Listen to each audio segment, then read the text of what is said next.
You're not a cog in the wheel. You are the master of your own destiny. If you want to take 4 days off a week, don't play golf and drink martinis by the pool, well, you're going to have a fucking shit business. Yep. But if you work harder and smarter and work with better people and build something really cool, you're going to have something amazing on the other side, and you're going to touch a lot of people on the way. You're going to help a lot of people. Look, if you want to be enlightened, just drop everything. Drop all your labels, drop all your expectations, and immediately you'll be enlightened. And life is not moving from imperfection to perfection. It's moving from perfection to perfection. It's just as it is.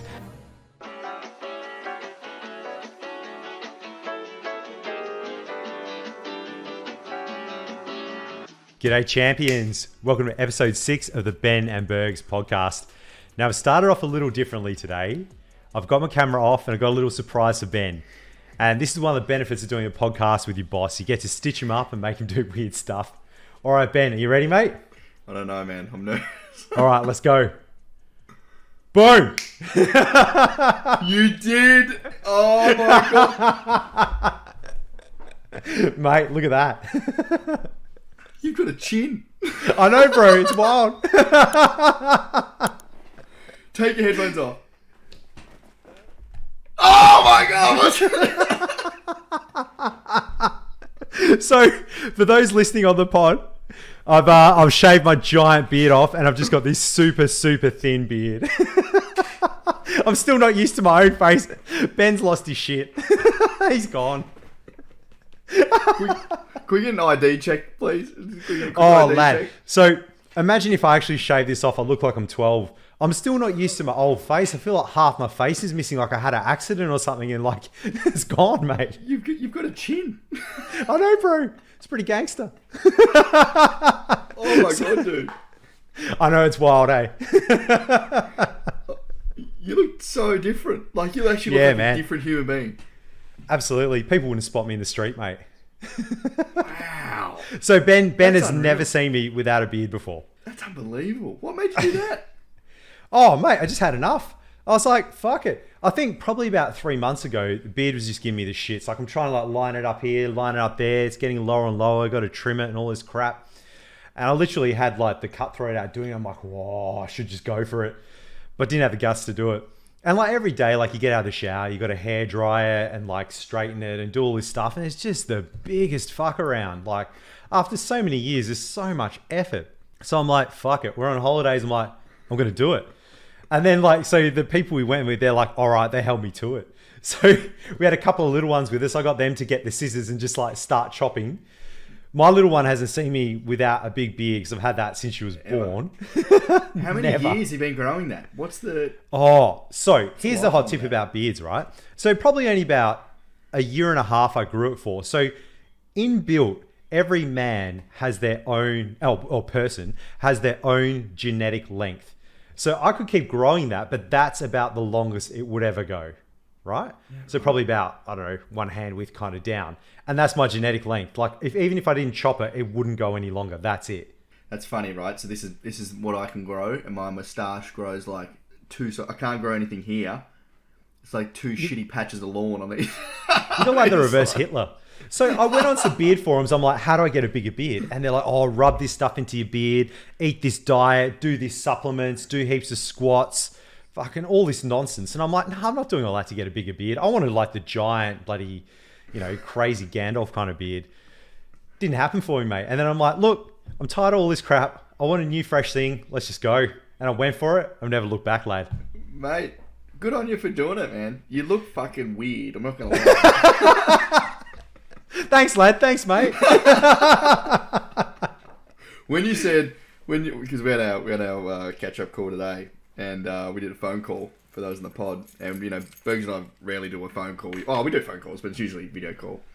And then I was like, nah, bro, you fucking shaved the beard off. And he replies, he goes, I wouldn't shave this beard off at 50K in Bitcoin. I was like, okay, no, maybe you haven't. Maybe you got like I don't know, maybe you dyed your hair or something. And, there it is. Nice, man. There it is, mate. So, and the best part about this is you're going to have to look at this face continually, mate. You're going to have to eat it. That's why we work remote, mate, so I don't have to see your lid every day. Oh, Jesus. Just light me up, mate. I had a little bit of time off. First day back, bang, just slaughtered. What's this, mate? What's this? You're back in Look at Australia. What's this propaganda behind you? We've got some propaganda here. So we've got a conference next week in Sydney, and then earlier today I was doing some work. I was like, fuck, I need a break. So I put this thing up, and there's such a pain in the ass to put it up, so it's not coming down to stay in the background. It's a big collective shift banner and all the propaganda around the company. We've got Sydney next week, dude. So we're at the Wholesale Investor Conference next week in Sydney. 1,100. I was just on a call with the CEO. So 1,100 attendees, registered attendees. It's a 3-day conference. It's called the Wholesale Investor Conference. So it's basically investors, VC funds, angel investors, 3 different days. Day 1's crypto, tech, and Web3. I think a Web3 day or something. So I'm on a panel. I'm speaking about crypto in bear markets, or crypto in the winter. Navigating investments in crypto winter. And so do all the audience need to bring their tissues, mate? They're going to be crying. Well, it's a sad story. We're going to be dropping some alpha, mate. They won't be crying. Oh, here we go. All right, bring your wallets in. With the wallets in. And then they got a pitch, got an 8-minute pitch to investors at the end of the day at some point. Matt, Shane, and I are heading up. We've got a booth, so we've got that's why we've got these things. And then we're hosting a Web3 happy hour. So Collective Shift, eToro, Wholesale Investor, and Crypto Sydney. Shout out to the guys there, David, Sydney, and Luciana from eToro. We're doing a Web3 happy hour. I'm pretty sure we're already over capacity. We have 100 reserved spots. We're at 110 already. Some people won't come, so we're going to maybe sell up to 150, 200 tickets. But free event, Web3 happy hour. It's going to be fun, man. It's going to be drinks. IRL's back. Looking forward to it. You brought it back from the States, mate. So that's the play. I went out to these partners and put out to the community. I'm like, fuck this shilling your project stuff and your crappy NFT project. We're just going to host it. There's no sponsors. It's just a collaboration of like cool people in the space coming together, having a few beers, meeting some other crypto people, meet some investors, meet some folks, meet some Collective Shift members. We're not gonna do a panel. We might just say a few words and just give our insight on the market, but it's not going to be boring. It's going to be fun. And that was the best shit in America. That was the best stuff. So we're going to bring that to Australia. That's amazing. And Shano's going as well. So everyone out there, if you want to get Orange Pill by Bitcoin, go see Shano. He'll talk your ear off. He knows everything about it. He loves it. Breathes Big it. Shano will be there. Matty will be there. It's going to be a good crew. It's going to be good fun. So yeah, we've already got 100. We've literally put out an email and had 100, and Blockchain Australia shared it. So yeah, we've had about 120 people sign up already, which is massive for a middle. That's amazing. That's going to be huge. Yeah, have to fly over, man. Mate, I'm thinking about it. I need a in real life meetup, mate. That'd be amazing. So Bergs, I'm home. I'm home. Mate. I'm back in Tassie. Yep. So I've moved back home for a bit. Startup life, single life. Moved back home. Figure out my shit. Going to travel a bit, but back in Tassie for a little while. What a trip home, man. I'm looking forward. I've been waiting for a few weeks to hear this story. I haven't heard it. Okay, There's a couple of stories on the trip back. Okay, so I sent this story to Oman on Slack. I sent him a VM. I was getting on a plane. It was about a 2-minute VM. Gave him the fast story. I land wherever I was going. He's like, bro, the fucking audio didn't work. He's like on the edge of his seat. I gave him the build up, and then I gave him a 2-minute long muted audio message. He couldn't hear it. That's classic Ben. Yeah. Classic me. So I'm in Milwaukee for a public speaking course, and I had to get to San Francisco to fly back home because I was flying out of San Francisco, but there's no flights from Milwaukee to San Fran. So I need a stopover. So we stop over in Vegas for a night. One night in Vegas. First night I've ever been. Never been to Vegas. On a Saturday night. One night on the way home. After 3 months long in the US, grinding it out. One night in Vegas. I like where this is going already. I land at the airport. They turn the engines off, and within about 3 minutes, it's fucking steamy on the plane. It's 43 degrees in Vegas. It is steamy.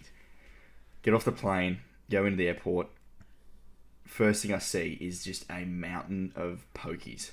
People are going ham at gate 47 at the Vegas airport. Did you get on or what? People are going bananas, going wild. I'm looking around going, this is crazy. Walk down towards the baggage carousel. There's a smoking pokies room. It's a big smoke-filled room. There's about 40 people in there, chockers, chuffing durries, gambling on the pokies at the airport on a Saturday afternoon on the way out. Yeah, that's it. It's like you're either on the way out or the way in. It's just you got to get that last or that first ciggy in, and you got to have a quick gamble, mate. Quick gamble the slots. They know their audience. Went to check in, and it is wild. I'm getting the tour into Vegas, and it's just casinos everywhere. It's hot. There's parties. There's advertising. It's like an adult theme park. For anyone that's never been to Vegas, it's a whole new world. It's the first time you've been? First time I've been. Have you been?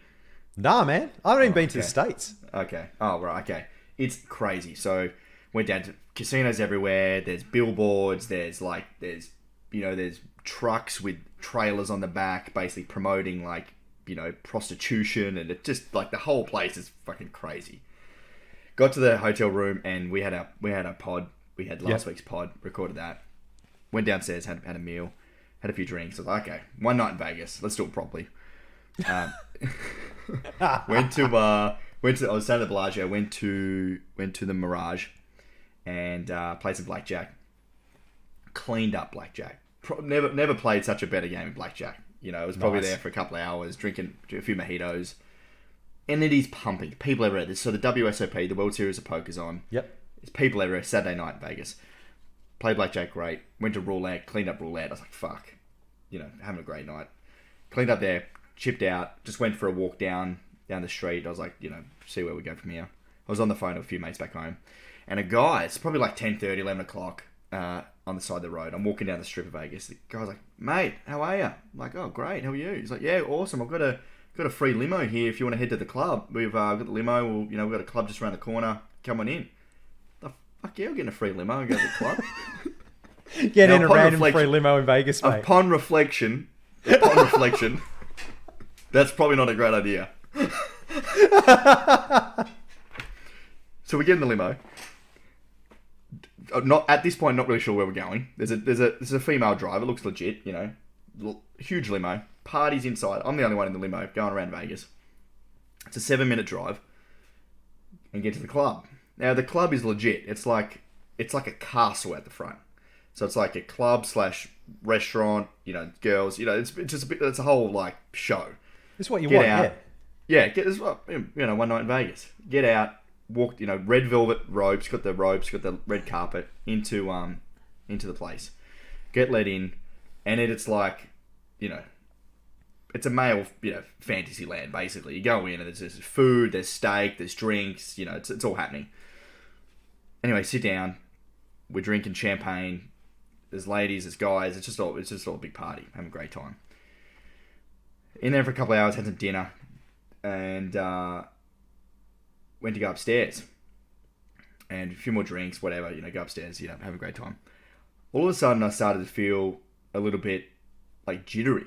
My legs started to feel really jittery. My heart started to go, and I was like, oh, that doesn't feel that's not normal. Maybe I'm just a bit drunk, but I'm like, that doesn't feel it's midnight, right? And I hadn't been drinking heavily. I was just, sipping on a few cocktails, whatever.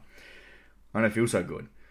And then I was like, okay, maybe I'm just going to go to the bathroom. Got up and literally nearly stumbled to the bathroom. Whoa. And I was like, I don't feel good. Went to the bathroom, splashing water on my face. I was like, maybe I'm just drunk. Because I'm having a good night, whatever. Go back upstairs, and it just got worse. I felt jelly-legged. I felt and the people were talking at me. I couldn't understand what they were saying. I got to a point where I was actually incoherent. I didn't know what... I couldn't consume what they were saying. And I was like, I'm done. I need to go. And I was like, get me out of here. And they're like, no, where are you going? We're having a great night because, we're drinking and whatever. I was basically paying for the nights. Everyone's a great night. Like, where are you going? I'm like, no, I don't feel good. They're like, but you haven't paid. I'm like, I don't care about the bill. I'll pay for the fucking bill. I don't feel good. I'm going right now. Yeah. Where's the door? I need to go. And no, what are you saying? You're saying we drugged you? You're saying the security cameras? I'm like, I don't know. I don't know what's going on. I'm not blaming anyone. I'm just saying I don't feel good, and I'll get me the hell out of here.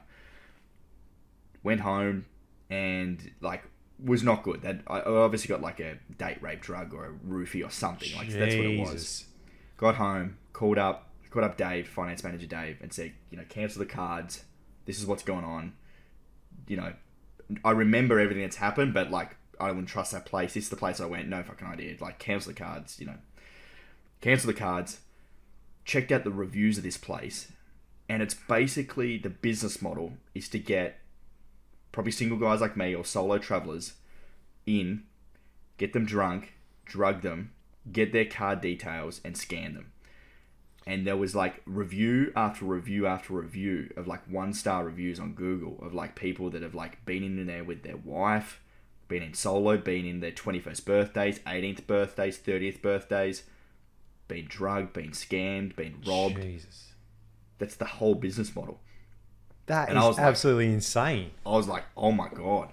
And the next day, I woke up to a message from Dave to say that they were reauthorizing the transactions off the card. They were adding more money to the transactions than what the transactions actually were. They were adding $300, $500, $1,000. They were trying to like take more money. Because in the US, it's a credit system. You basically pay, or you give them the card details, you sign the receipt, and then they update the transaction. So they were illegally doing that on top of basically drugging their people that come in. And this place isn't sketchy. Like, this isn't like a back of the weird, like a garage sort of like sketchy place. This is legit. It looked like a castle, and they had security at the front. It was tight. It was clean. It was sophisticated. People were in suits. It was like a whole thing. And that's what they do. This is crazy, mate. Could you imagine being the limo driver, picking people up, knowing what's going to happen to them? Imagine being anyone in that joint. Imagine being the girls in there, or the restaurant, the chef, the owners, anyone. Morally knowing what the business model is and what you're doing to people. And it's a churning thing, because it's like, well, I'm never going to go back there again. And like, what evidence do I have of anything happened? It's impossible to prove anything. That's the thing, right? Like, all the people that'll do kind of 1-star reviews, they'll be travelers, they'll be like, oh, they were just drunk. It's like you have to stay around, you have to fight it, you have to prove stuff. That's so full on, man. Yeah. You're lucky you got out. Like, you could have woken up in a bloody bathtub, half your organs missing, mate. Jesus. Who knows, man? Like, it's I'm pretty good, right? I'm solo. I've been traveling alone for a little while now. Like, I'm pretty good at picking things up. And but by the time I got home, like, I was pretty bad. But like, I picked up on it early. I was like, this isn't normal. I don't feel good. Like, I'm done. Like, yeah, it's a good thing you called it, man. Jeez. Yeah. You can imagine, some other guys are like, oh, I'm fine, or like, taking under their wing, and and as I said, I wasn't going in there drunk at all. Like, I'd had a few drinks, like maybe 4 or 5, but I wasn't pissed. I was like just having a good night. And one of my mottos for traveling this last month has been yes and, not no.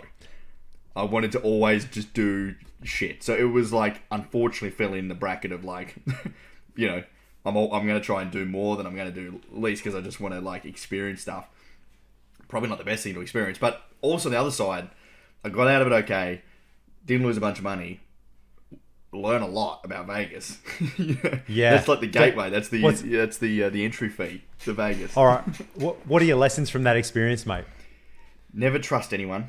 I didn't trust anyone to begin with, but super don't trust anyone. Free limos, probably not a good idea. Anything that's like too good to be true usually is, and I knew that, but still did it anyway. And I think Vegas is probably a place where you want to do with a mate or mate sir. Yeah. That place is like, I've heard a lot of stories like people getting up there, you sort of get chewed up and spat out in Vegas.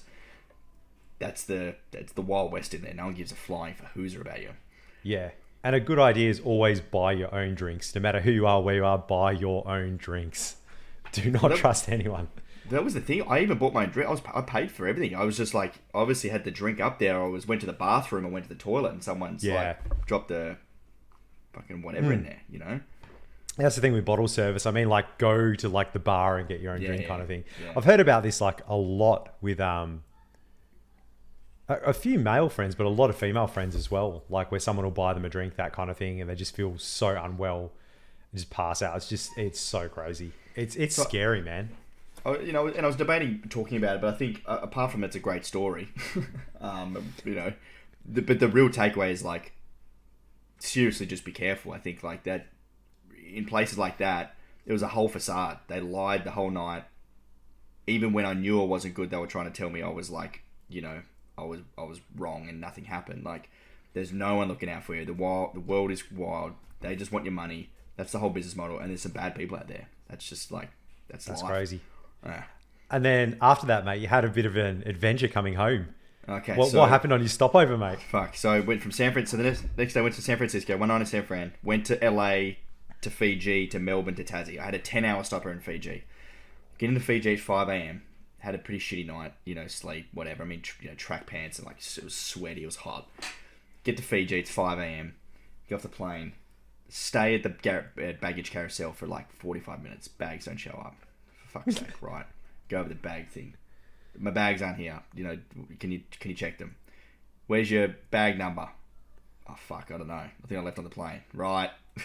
Did a manual search for bags. Sorry, sir, we don't have any bags checked in for you. What do you mean you don't have any fucking bags checked in for me? I've got fucking 2 bags. I double checked because I came from San Fran to LA. I double checked. The lady said they'll be here. Nah, man, you got no bags. It's like, okay. Well, that's what you want to hear. Thanks for telling me I've got no bags, because that's, I have bags. Fill out this form, sir, and we'll try and find it. So it's a fucking A4 page form. It's taking me half an hour to fill out these details, right? I've got no internet. My phone, we're in Fiji, right? Nothing's working. Fill out the form, give it back. When will I know back? I've got a flight tonight. I don't know, sir. We'll call you. Brilliant. Cheers. Brilliant. Went upstairs. I've got 10 hours in Fiji. It's 5:30. Got no phone service, no bags. Don't know, never been to Fiji. Just want to go home. Get me home. I'm done. I'm over it. Lost my bags. Get me home. But I'm pretty sure I got access to the lounge. From all research, I had access to the lounge for the day, so I could chill there, do some work, whatever. Yeah. Yeah, went upstairs. Can I go up? Need to go to the lounge. I'm here for 10 hours. It's a connecting flight. No, sorry, sir. You can't check in until 3 hours before your flight. Brilliant. I'm pretty sure I read I can get in and check, this is a connecting flight. No, sorry, sir, 3 hours. But I'm you fucking lost my bags. I've got nothing. I got no phone service. I don't know where I am. Can I just sit in there for an hour and figure out? No, sorry, sir, 3 hours. Come back at 6 p.m. And it's 5:15 in the morning at this point. Come back at 6 p.m. Fuck. Jeez. So I go and sat down. I was done at this point. I had no sleep. It's 5 a.m. I had sat down and nearly got a bit teary. I was like, fuck. I was like, I don't know where I am. I don't want to be here. Get me fucking home. Yep. And then took 3 deep breaths. I said, pull yourself together, Simpson. You're in Fiji. You got 10 hours. What are you going to do? You're going to sit here and cry. You're going to fucking make a day of it. So I was like, right, pull yourself together. Went and got to the cab. Drove down to said, take me to breakfast. I need breakfast, man. To anywhere that's got food. Anyway, he showed me around. Get to the thing. Here's my card. How much is it? $40. Here's my card. No, we don't take card here, sir. Okay, here's $20 US dollars. No, we don't take US dollars. Well, fuck it. What sort of what are you doing? Fiji dollars. Oh, fuck, you're Fiji dollars. Where do I get that from? You gotta go on an ATM. Fucking weird. It's like Disney dollars, mate. Oh, it's this just can't get any worse. Where? No. End up finding an ATM. Found $40. Gave him $40. Had breakfast. Got a SIM. Found a paper clip to switch my SIM cards to get service. Anyway, at that point, I was done. I went and had to go buy deodorant, toothpaste, because I smelled like shit. I'd been, in a plane for 15 hours. I hadn't showered, didn't brush my teeth. Just disaster. It was sweaty. It was 28 degrees. I was sweating it up. Ordered the wrong coffee. Just a disaster of a morning. And then I found a tour guide. A taxi driver said, man, I got 10 hours. What are we doing? And he couldn't really speak English. I just he kind of understood that I was fucking, didn't belong here. Didn't know what I was doing. So he saw my hat. He's like, oh, you play golf? Yeah, I play golf. So went out to the golf course. Met a Kiwi named Steve. We played 9 holes of golf. Had to buy a shirt. Had to buy fucking everything. I was playing in skate shoes and a golf shirt. That's why you had nothing. I had nothing. Had to buy your clothes to get on the course. Yeah. Cost me $460 to play 9 holes. Shit! The cheapest golf shirt was $160. $150 to hire clubs. $40 for a golf cart. I had to buy balls, tees. I had to buy sunscreen because I'm a white boy and I was going to end up in a tomato. Had to buy water. It cost me $460 to play golf. Met Steve. Had a sick round. It was great. Fiji golf was unbelievable. Had a great time. And then got back to the old mate was waiting for me. Took me around. We went to. I had kava, the local kava drink. This is the plant. So I had a whole ceremony. I was on the went inside, and it was a dodgy ass place to begin with, but it was awesome guys inside. Sat on a carpet. Had the whole ceremony. Drank the kava. Awful stuff. Terrible stuff. Is it like alcoholic stuff? I don't know. It tastes like bark. It was awful. No. And then it was the whole ceremony, clapping. It was great. Like, it was cool to, do whatever. Until he poured fucking more cava. I had to drink the rest of it. I was like a whole bowl of cava. And you don't want to offend them, so you got to sing it. Yeah.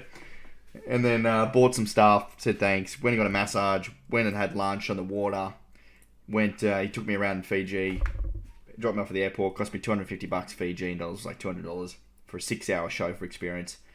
Had an amazing day. Fiji people amazing. Finished up the day, finally got to check in, got the flight, got the hell home. And that was my day in Fiji. What an adventure, mate. Jeez. It just goes like super bad from like Vegas to losing your bags to then like getting ripped off at a golf course to then pretty good. It was like this. It was like down and then just like sort of like scrape the bottom and then where we are now in the bear market. We're down 80%. We've had a bit of a bounce off the floor. That sums you up pretty well, just like constantly, mate. Like a normal person would have just gone, all right, I'll just check into a hotel for a while, have a kip. No worries, maybe a massage. But no. You're like, I'm going on a fucking adventure. Yes, and man. Yes, and. That's the... Yes, and. Oh, so good. So good. Oh, all right. Should we do old mate that you met? The next one on there. So I had a night in Melbourne because I got home late. Was in the lounge, scooping up some eggs and bacon on the way out. I was pretty tired. Wanted to get home, jet lagged. Our mate Eddie Betts walks in. Boy, I said, Eddie, how are you? He turns around and he goes, yeah, good. I was like, oh, mate. He's like the happiest lad on the planet, mate. What did you do? Did he see your face? On TV he is, and then he's either hungover. Or sort of realise you're in the lounge. You probably don't want to get heckled by some fucking Brisbane Lions supporter in the Virgin Lounge. So I was like, okay, no worries, man. We'll leave it there. That's my nice to meet you. Didn't want to bar you, mate. You didn't follow him up later with a drink or anything. Didn't push him down the funnel. Didn't take his email. I just push him down the funnel. Oh, so good. The Simpson funnel. You gotta the networking funnel, mate. So good.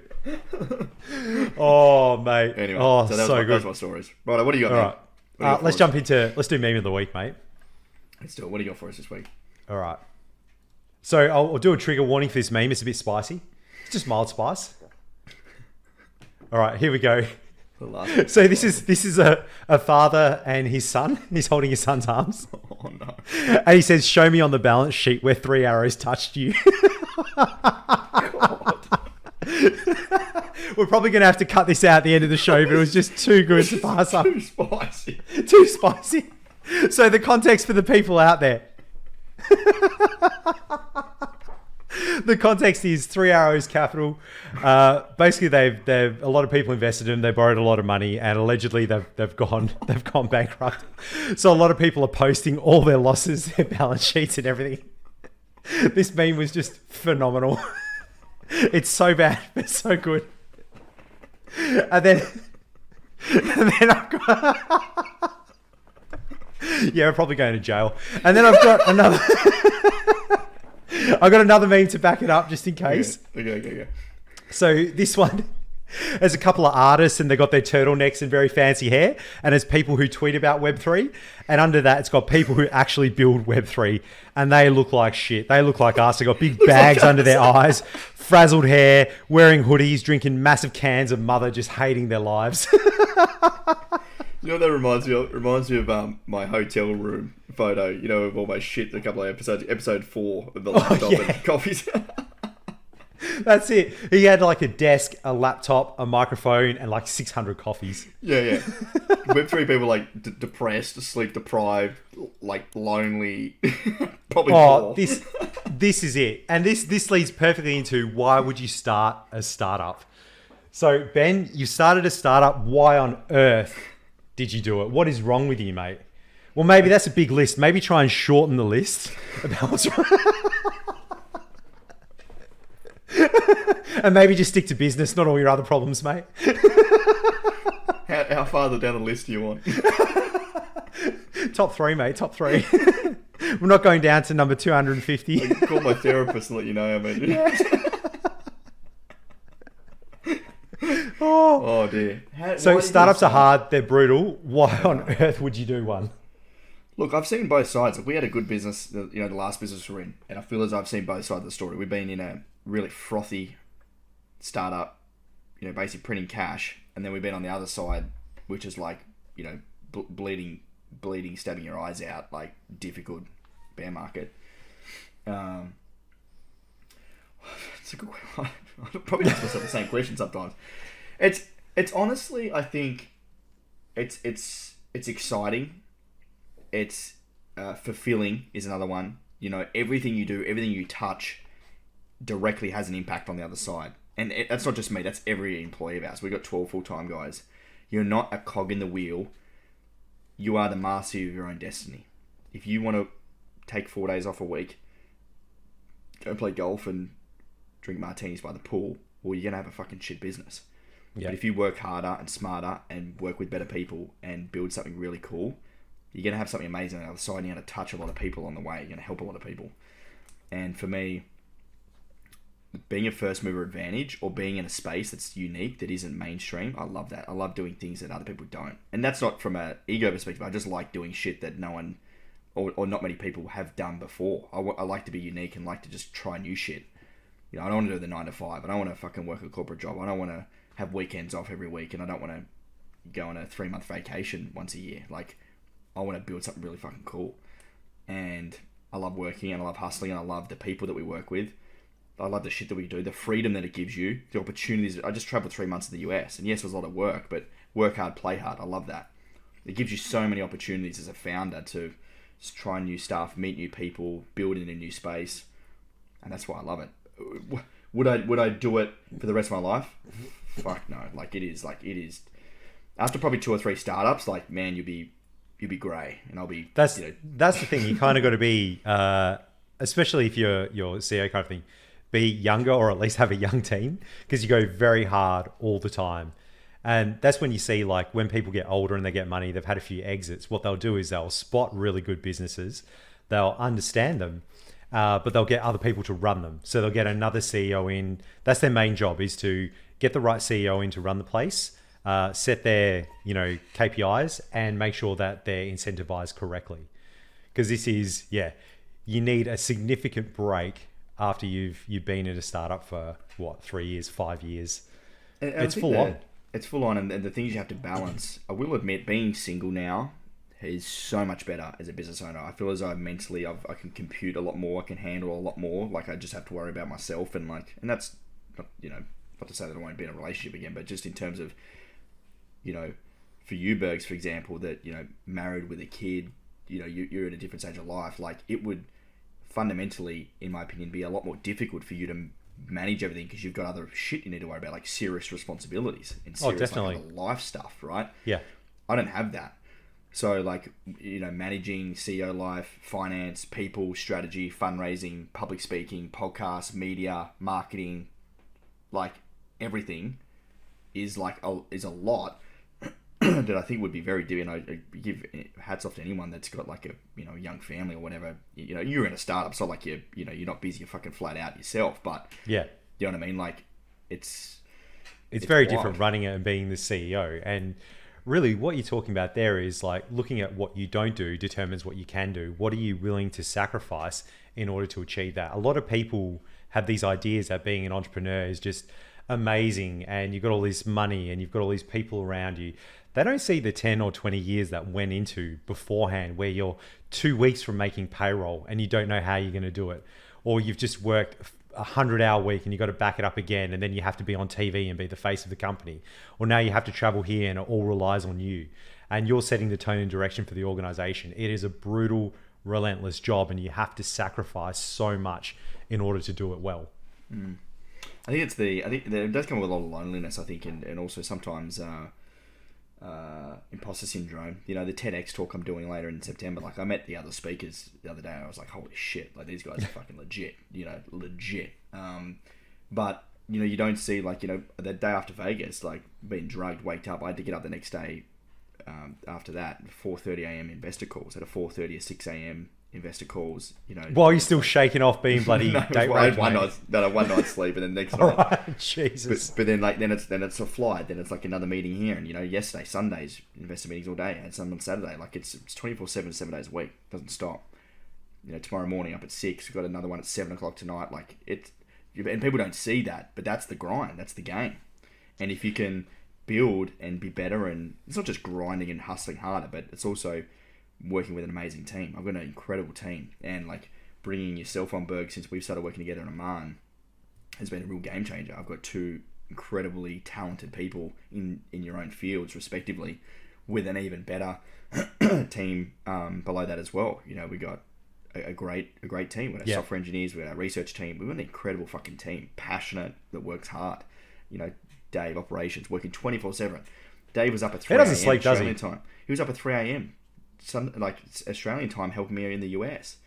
Matt doesn't sleep. Nathan, we've got Shane. And they never complain. Software engineers, learning Web3 stuff, they're in Discords, it just doesn't stop.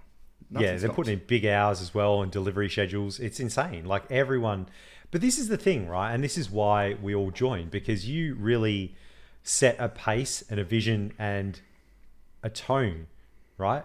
Of this is who I am. This is what I want to be. I'm going to go absolute hell for leather, do everything I can.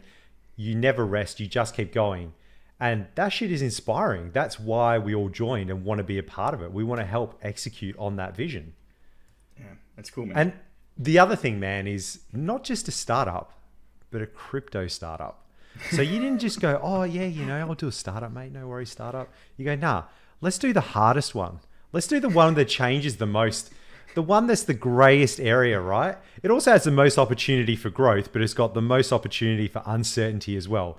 And like we say, a day in crypto is like a week in the normal world. And it absolutely is, because it's global 24/7, does not stop. Shit just goes absolutely crazy. You have to be able to adjust on a dime, just completely pivot. You chose the hardest one, mate. For me, I'm usually an all or nothing kind of guy. We're not going to do this half-assed. If we're going to do startup, but for me, it wasn't the startup. It was crypto got me first. I was into crypto, and I love business. I left school to run that sports web. I love business, and the business and crypto intersect was like, oh my god. Because guess what? We're going to have no fucking competitors for the next 18 months, because no one in their right mind is going to start building in this market. Yep. So we're going to have a 3-year advantage on anyone that comes into this space and wants to compete with us. And the shit that we're building, the conversation we had this morning, that's why I do a startup. I'm excited, man. For context listeners, Bergs and I had now a conversation this morning of the shit that we're building, and then we're going to focus on the next 6 months. Truly going to be incredibly, just fucking incredible. It's going to be so challenging to build, but so, amazing and value adding for the space. It's going to be super exciting. Mate, you're only giving me 6 months to build all that shit? Are you mental? 6. I said 3 on the call, man. You got 3. This fucking guy, he's like, oh, can we get an MVP in 2 days? I'm like, motherfucker, I don't even know what this is yet. He just spurts out all this shit where we're going to need the best fucking rocket scientists in the world and shit. And he's like, oh, I want an MVP in 2 days. You're fucking crazy, man. I mean, I'm going to try, but still, Bergs, while we're on it, bear market right now, crypto. Mate. Speaking of bear markets, we had a bounce. I was going to say, as of yesterday, crypto was fucking boring. But I mean, ETH's up 60% off its lows, up to $1,400 ETH, $2,100 BTC. It's fucking boring though. What do you think? I think it's boring in the sense that there's not price to drive things and news and all that kind of stuff. But I think a lot of people are heads down, bums up, building. And then in the Discords, a lot of people, they're just building out their products, thinking about their products. NFTs are still moving. There's new mechanics coming out all the time. There's so much to get across. It's just that price has fallen into a hole. So a lot of people are here to invest. Price is what brings the people in. And they're just not that interested anymore. And I think people have had to really reassess their investing posture and what they're doing, because it's not just crypto's fallen in a hole. Stocks are in a hole. Inflation's up. Wages haven't really risen that much. So people are rethinking, where do I work? How do I position myself? What do I invest in? What do I divest from? And really, crypto is kind of it's the out there risky thing. And I think it's not getting any love at all. And I think this is going to be prolonged for quite some time until we inflate our way out of all that money that was printed. Yeah, I'm still pretty bearish. It's interesting about the bounce. It's crypto sometimes mostly does the complete opposite of what we all think. But, inflation came in at 9.2%. I think the highest in 40 years again. They said it was going to be transitory. It's not. It's here to stay. The Fed have basically they've come out and said we're just going to continue to fucking obliterate the market by rising interest rates until inflation comes under control. Inflation will come down. Then they'll push in more stimmy checks to keep the economy moving. And it's going to be this just revolving beast. To keep people from starving. Yep. Exactly. But one tweet I did see, what thread, I can't remember, but it was pretty interesting around crypto is the only, it is the market that moves first. Crypto is always well ahead because it trades 24/7. There's no compression. There's no manipulation, from government entities anyway. Crypto is always the first market to move. It's always 3 steps ahead. And that's why we see this huge dump. Leading indicator. Leading indicator. Is this just a decap bounce? Do we go lower, or is crypto already seeing where we're going to be in 3 or 4 months' time? Who knows? I think if we think macro and we think everything is happening, let's not throw crypto out the window for the sec. Really, I don't think we're going through short-term pain at the moment. You saw all the investor advice from all the VCs that came out, all the fund advice that's coming out, and generally just what's happening in the macro space. This is going to be a prolonged event, right? I don't think we're talking 3 months, 4 months. I think there's going to be at least 18 plus months of pain for everyone, just in general terms. And if we relate that back to crypto's not immune to that. Now, what would need to happen in order for crypto to, go back up and start attracting people, right? We need some new kind of innovation. We'd need some giant funds to maybe come through. We would need some regulation. There would need to be some event to draw all those people back that were shaken out, plus more people. I don't know what that event is. I haven't seen anything kind of upcoming or going, ooh, I'm thinking about that. Have you seen anything coming up, mate? Or yeah, I haven't. Nick did a good write-up recently. I did a video on it that should be out on YouTube next couple of days on the Collective Shift YouTube around. There's actually an all-time high number of or value of stable coins on exchanges at the moment, ever. So it looks like that actually there's been a lot of people that rotated out of their BTC, ETH, alts and rotated into stables and kept them on exchanges, which is interesting. It's not exactly the catalyst for turning things around, but it certainly looks like there is a lot of investors waiting for that bottom or waiting to reinvest. So again, it's not a matter of if the market will return, it's a matter of when. And I think the macro is still pretty ugly at this point. I said, Bergs, I don't see this being a V-shaped recovery. But certainly, Sam Bankman-Fried, the CEO of FTX, said recently that he thinks the worst is behind us. Do I think the prices will return? Maybe not. Do we go lower? Maybe, but I don't think we're gonna. I don't think it's going to go down to insanely low prices. Put it that way. I think there's enough. There's been enough bad shit happen. Just look at June, episode 4 or whatever we did, Bergs, when we reviewed June. That was a fucking disaster of a month, right? Yeah. It doesn't get much worse than that. Look at Sam Bankman-Fried, mate. He's just buying up distressed assets. What a lad. He's what just a lad. It. Oh, absolutely scooping it. This is what you do. When you got money, you buy. He's like the Warren Buffett of crypto. Oh, yeah. Yeah. And he doesn't even care about crypto. He's just he just wants to get as much money as he can to give it away. Yeah, to give it to politicians. What a lad. So things are boring. But we always talk about dollar cost averaging. So I want to go through and explain what that actually means and some general ways in which you can do it. And again, this is not financial advice at all. These are just general ways in which you can dollar cost average if that is right for you. And of course, check with your finance professional. So generally the easiest one is to jump on an exchange like a Coinbase or something like that. These are the ones that people have already done. You jump on there, you do a bank transfer or your credit card and you put in your amount. Let's say it's $1,200 and you're going to average, $100 a month over the next 12 months. You can either set that up in there or you can go in and manually on the first of every month, you can buy $100 worth of Bitcoin and you're done. That's dollar cost averaging for a year. If a year is your time cycle, if it's 6 months, then make it $200 per month. The next one would probably be, this is actually, I think, easier nowadays. An app like Bamboo. So there's some people we know. There are Perth crew. And really, they've made an app that's like Raise, where you connect your bank account to it, and every purchase that you make, so say you buy something for $1.95, it rounds it up to $2. So it's 5 cents that you will invest in crypto. And you can add more amounts as you want as well. And that really goes through. And that's just a way to make sure that you're constantly buying and you're constantly dollar cost averaging. And really, I saw this guy in the traditional world, I think, and his catchphrase is like, always be buying or something like that. And really, he shows the graphs of the highs and lows of stocks over time. And it's something like over the last 10 years, I think maybe 10 or 20 days are responsible for 50% of the gains. So it's time in the market rather than timing the market. So Bamboo's a good one for that. There's other ones like Get Paid in Bitcoin. I think this is another Australian company. And I love this one. So you call them up, call old mate up, and you're like, mate, want some Bitcoin? He's like, no worries, lad. So he gets in contact with your payroll people at your work, and the amount of Bitcoin that you want per pay, whether your pays every week, every fortnight, or every month. They'll send him that amount. He'll charge you like $1 transaction, buy the Bitcoin and send it directly to your custodied wallet. So they don't own or control it. They send it directly to your wallet. That is just an awesome set and forget way.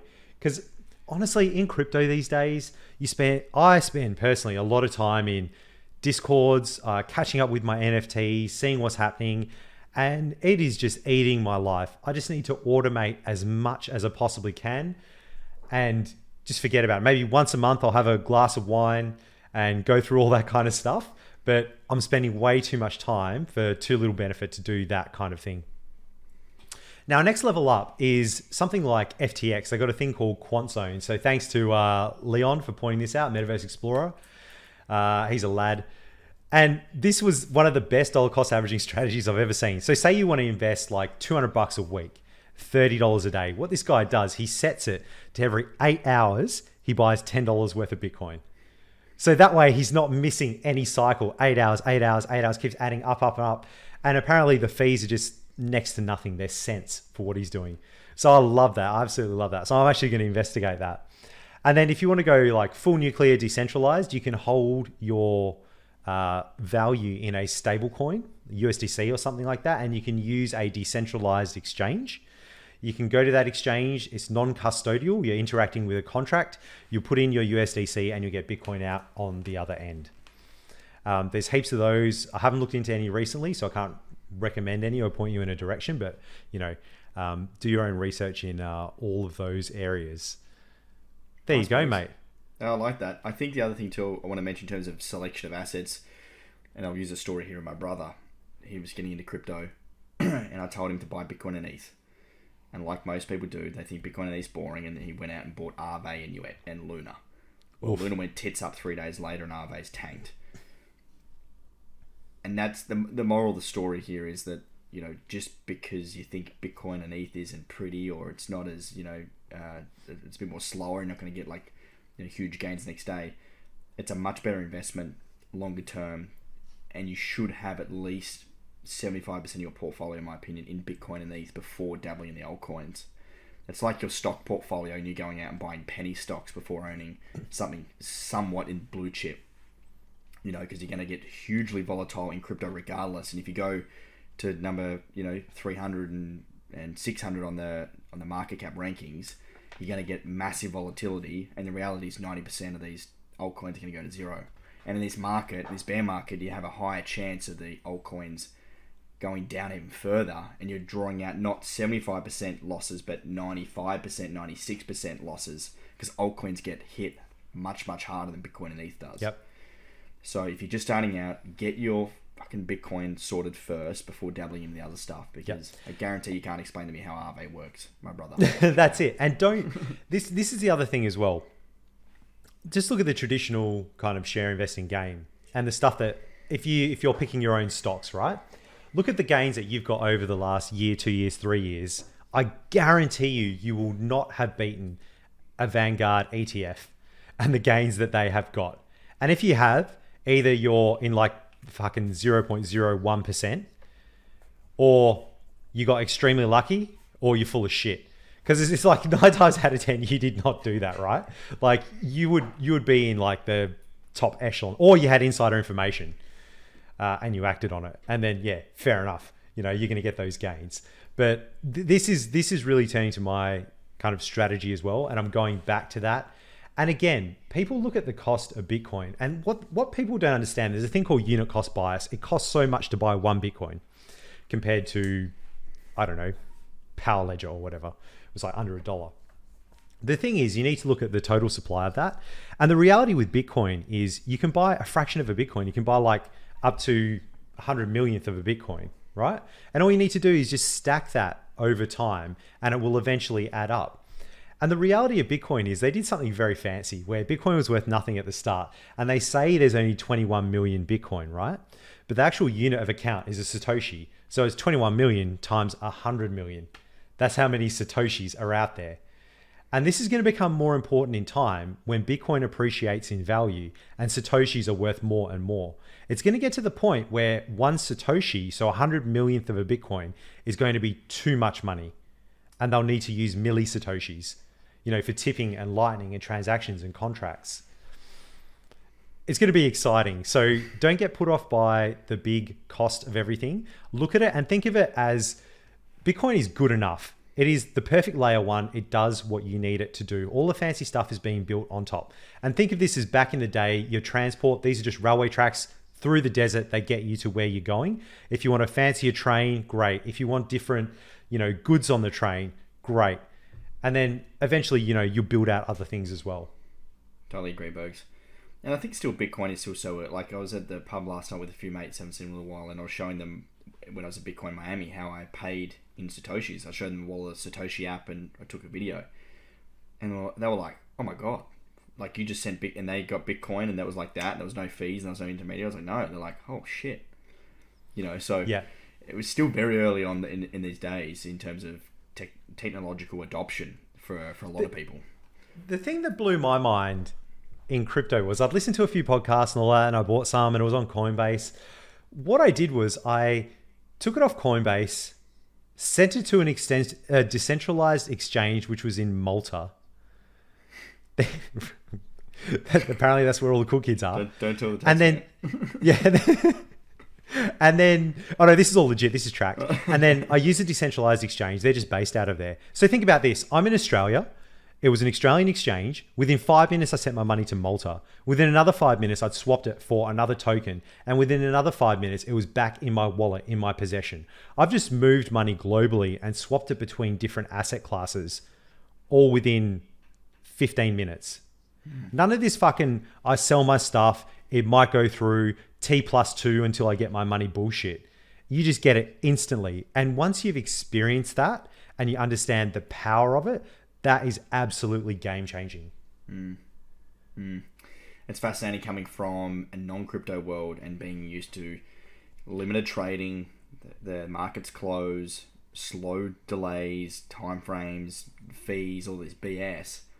And you come to crypto and you're like, oh my God, some of the most common things is people don't even realize it's 24/7. And that was actually one of the questions the guys had last night. They're like, but can you like switch it in Australian dollars quickly? It's like, yeah, like now. Sell crypto right now and I have it in an hour from CoinSpot. But the only delay again is the traditional system. I can have Australian dollars in 3 seconds. It's the traditional system that's going to take 1 or 2 hours from, at CoinSpot or wherever to my bank account. Crypto, This is a really good point. If I've got gains and I've sold some Bitcoin, why would I move that back to Aussie dollars? I really don't understand why. Unless I need to actually buy some things in Aussie dollars.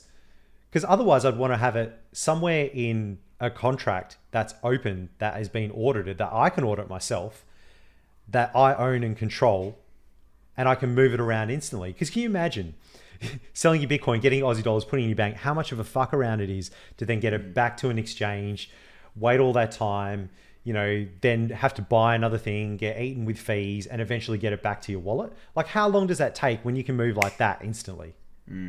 That just makes so much sense. 100%. All right, mate. Let's do my last week. How was your break, man? You've been MIA for the last week. What have you been up to? So good. So this is leading off our social media detox we talked about last week, right? So I just did a full detox, bruv. So took the family down with another family, went to Margaret River. Beautiful house, mate. So we're out in near the town, like only 5 minutes away, but we're in the middle of the bush. Wake up, there's kangaroos hopping through. This big, beautiful house. You walk in and it's got kind of, dining room, living room, another room, kitchen, and it's got 2 wings to the house. So they had one wing which had like a study, a massive bedroom, spa bath, all this stuff. We had the other wing and it had like 3 bedrooms, bathroom, toilet.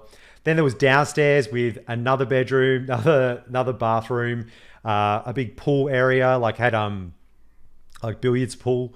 Outside had like mini golf and everything. So we stayed at this house last year. We stayed there and man, just went there and completely disconnected. Like just sat down. There was no expectations. They were really awesome people. We drank wine. We played board games. It's like, man, we were just there. We just had our tribe, man. It was awesome. The kids were just loving it. And the best part, man, was like, going out every day and we had a fire pit. We had a fire inside. We had a fire pit outside. And just lighting that fire, sitting down, having a glass of something, and just talking like humans and staring at the fire. Like that is the most relaxing shit in the world. And all the tension in my back and my stomach and everything was absolutely gone. We went for walks down by the creek, just got back my zest for life. It was just unbelievable. And man, I listened to like a lot of philosophy and stuff, and there's one guy who's kind of like a guru, Osho. I listened to one of his things and he's saying, look, if you want to be enlightened, just drop everything, drop all your labels, drop all your expectations, and immediately you'll be enlightened. And life is not moving from imperfection to perfection. It's moving from perfection to perfection. It's just as it is. And when I was there, I was nobody, right? Like, I was a husband and I was a father, but I wasn't like chief product officer. I wasn't this guy. I wasn't this board member. I wasn't, a manager. All this stuff was just dropped. And it was just fucking so peaceful, mate. It was unbelievable. I'm a firm believer that if you earn with your mind, definitely rest with your hands. Get out there, chop some wood, do some stuff. It was just... That's awesome, man. It was amazing, man. It was so, so good. I think it goes back to like, what did we do before technology? Like, what did our ancestors do back in the day, right? They did... That's exactly what they did. That's what the brain was like. The brain wasn't built for like constant overload. Yeah, we used to have something like a few hundred megs of data per day into our brains, and now it's like terabytes of data that we consume through video and Slack and fucking Notion and all this kind of crap. Like ding, ding, ding all day long. It is just mental. No wonder we're exhausted. Humans are having less sex than ever. They're more tired than ever. Like this is the real pandemic, people. Like get out there, reset, turn all your shit off. And just have a good time. Do the boring human shit. Like, get out there and cut your garden. You don't need some big fucking, hedge trimmer things. Get out there and use the proper shears. Use your body. Just get into it. Oh, so good. So now the challenge for me is to keep that up. Like, keep doing all those basic things. I've written down like a big fucking list of like stuff I'm going to do. You see my skirting boards at the back there aren't painted. I've started painting them in the house. Just doing basic human shit where you feel really satisfied and just reconnecting as a human being, getting back into your body. And this is the thing, like, we're human beings. We're not human doings. We don't always have to be doing all this shit and feeling like we're missing out. We're not productive enough. There's so much fucking productivity porn. It's all fucking horse shit. Like, seriously, just look after yourself and get amongst it. I love that, man. Mate, so good. Hey, we got meal of the week. Do you have a meal of the week before we wrap? I've got a meal of the week. All right. You go first. I want to see what your meal of the week is. Okay, meal of the week here. By the way, I'm gonna have to book in a trip now. Oh, you need to, mate. You sold me on it. Just get amongst it. Leave all your tech behind and just have a good life. Read a couple of books. Sit down by a fire and just contemplate life. That's good. You slow down and you just enjoy. I was just walking around normally and I've got this big smile on my face. Nothing's happened at all. Just like default happy, and it's just amazing to get back to that place. I usually do that in January. We go camping for a month. For about 3 or 4 weeks. But I honestly, the last like 5 years, I've been there for like 2 days because I just feel as though it's hard to disconnect. You just got to make the call, right? Just fucking go. Like I said, drop everything and make it happen. And do it for a decent amount of time. Do it for a couple of weeks. The world's not going to end. You'll be fine. Oh, right. Mate, what is this? Okay, I'm not going to lie. I have no fucking idea what it's called. I can't remember. This is a local Fijian. So if you're sitting at home, we've got It's a fish of some description, some sort of Fijian fish with coconut milk. It's got some sort of light batter on the outside. We've got some mango. I think it's mango. Real piece of mango, and then like a mango puree on the outside. Oh. So this went to a Fijian lunch, and there was like palmies and pies and all this fucking shit. I was like, no, what is the most Fijian shit on this fucking menu? And he goes, how do y'all get down? What is coming from your waters below your feet? And he pointed this thing, and it was nice, man. It was definitely not something I would have picked up off the menu. It was wasn't a chicken burger. It was fish, mango, bit of not even sure what that thing on the top is. Didn't try that. Looks like some sort of orangey thing. It was nice, man. It's lemon to squirt on your fish. It looks amazing, or lime. That looks delicious. Yeah, that was wicked, man. It was great. Had a water, little Coke on the side. Yeah, proper meal, man. What's that tail-looking thing coming out the left? That green thing. Don't know. I didn't touch it. Looked kind of weird. Probably some like kind of Fijian vegetable or something. Yeah. Oh, that's beautiful, man. Yeah, no, it was good, man. It was good. Highly. And what would you rate it out of 10? I'm gonna give it like an 8.2. Mate, that's up there for a new dish you haven't tried before. Yeah, no, it was good. Like I love fish, love seafood, and I don't usually. It's not something I would have tried, but the mango, that was nice. It was a good experience. It was next to the water. It's 27 degrees. The whole experience was an 8.2. Amazing. What do you got? All right. Here we go. Let's share this bad boy. I've been looking forward to sharing this one. So this is what I got, mate. This, I dream about this dish. It's an egg frittata with mushrooms and caramelized onions in balsamic with spinach. So this is from the Margaret River Bakery, right? So think about this. You're waking up in bloody the middle of the bush, just paradise, feeling good, got a bit of a hunger on. Yeah, no worries, lad. Let's hit the bakery. So you go down there. And oh, mate, their cinnamon scrolls as well, just off the hook. You could eat 1,000 of those and you die a happy man. Their breads are amazing. Everything there is good. But this one, like the egg, man, like you just dive in and it's like the perfect consistency. Like it's not too hard, not too soft. Every bite just has like, mushroom and umami flavor and zing and balsamic. And it was just incredible. So I ate a couple of these when I was down there. Went there twice for breakfast. That was amazing. Now, this one only gets 9 out of 10. Oh, because only 9 out of 10. Only. Usually you'd get a 10 because this is the way it should be, right? Where they serve it with rocket on top and extra balsamic. So this is from last year. But for some reason, they didn't have rocket and they didn't have like the extra balsamic stuff on top. So it's 9 out of 10. So anyone going to Margaret River, go to the Margaret River Bakery in WA, get the mushroom and onion egg frittata, and you will not be disappointed. Phenomenal dish. Get the rocket. You'll need it to cut through. Get a nice peppery rocket, baby. Nice, man. I like it. Yeah. A couple of new meals there. Rotate out the chicken burger and the normal stuff. That's it. New meals and new beard, mate. Are you used to my face yet? New man. No, you still look weird as fuck, man. To be fair, you used to say that before when I had the beard. You were weird last week, but it's all right. I can provide that. So good. Yeah, thanks again, Pod. What are we up to? Episode 6, Bergs. This is 6, mate. Can't believe it. You still enjoying it? I am, man. I really look forward to these. You still enjoying it or what? All right, no, I'm enjoying it, man. I've got a new mic now, so hopefully you can hear me properly. Got the banner. Speaking of the banner, we, as always, builders a collective shift. So if you're new to crypto, young, experienced, intermediate, whatever you are, we've got something for you. We're pumping out a bunch of new features all the time and really keeping you on top of everything. And the thing that's really helping people right now is just is time. There's obviously so much going on in the space all the time. No one's got fucking time for crypto. Although you might be invested and just you don't have time to be on the Discords and the Twitters and everywhere figuring out what the hell's going on. So we've got a team that dumbs down everything for you. Really simplified content. You can jump on one of our weekly live calls if you want. Jump in the content feed. Get access to just whatever you need. If you're just starting out, we've got our long-term growth portfolio. I met one of my buddies on Saturday. I hadn't seen him in a little while. He's a huge supporter of the pod, Bergs. He's dollar cost averaging in the LTG every week, the long-term growth portfolio. So if you don't know where to start, that's a great place to start where you can get a research based portfolio with monthly updates. So you can follow all the updates and things you need to know the projects. Balanced portfolio. We've got that with the NFT portfolio.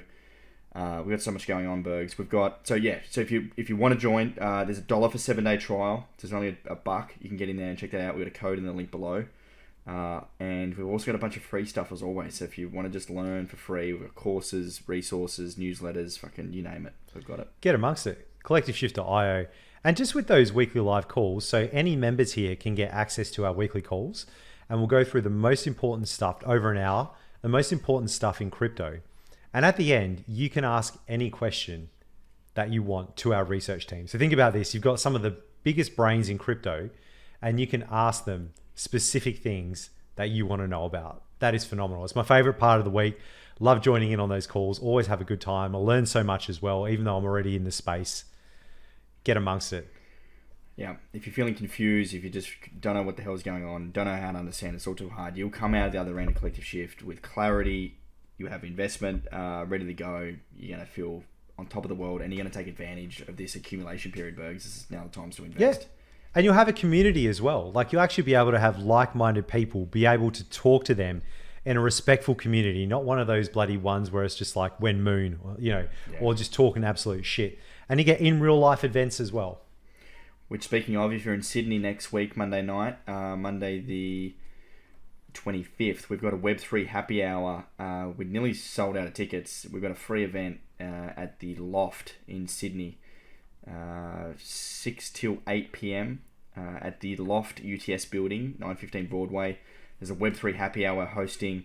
There's already 120 people registered for this event. It's going to be fantastic. Awesome. Yeah, it's going to be awesome. Those events just really pump you up, man. They make you feel so good. And just being able to talk to people about things where you have a common interest. If you're thinking about going and you're not sure, just go. Or if you're worried or if you're afraid or you're anxious, don't be. We're all crypto nerds. Everyone's going to want to talk about crypto. If you like crypto, get your ass down there and have a good time. Yeah, 100%. There will be 3 of us there from Collective Shift. We have our shirts on. Come and say good day to me. Matt will be there. Shane will be there. We love talking crypto. It's going to be a good night. Amazing. Head over to our Twitter to get access to that.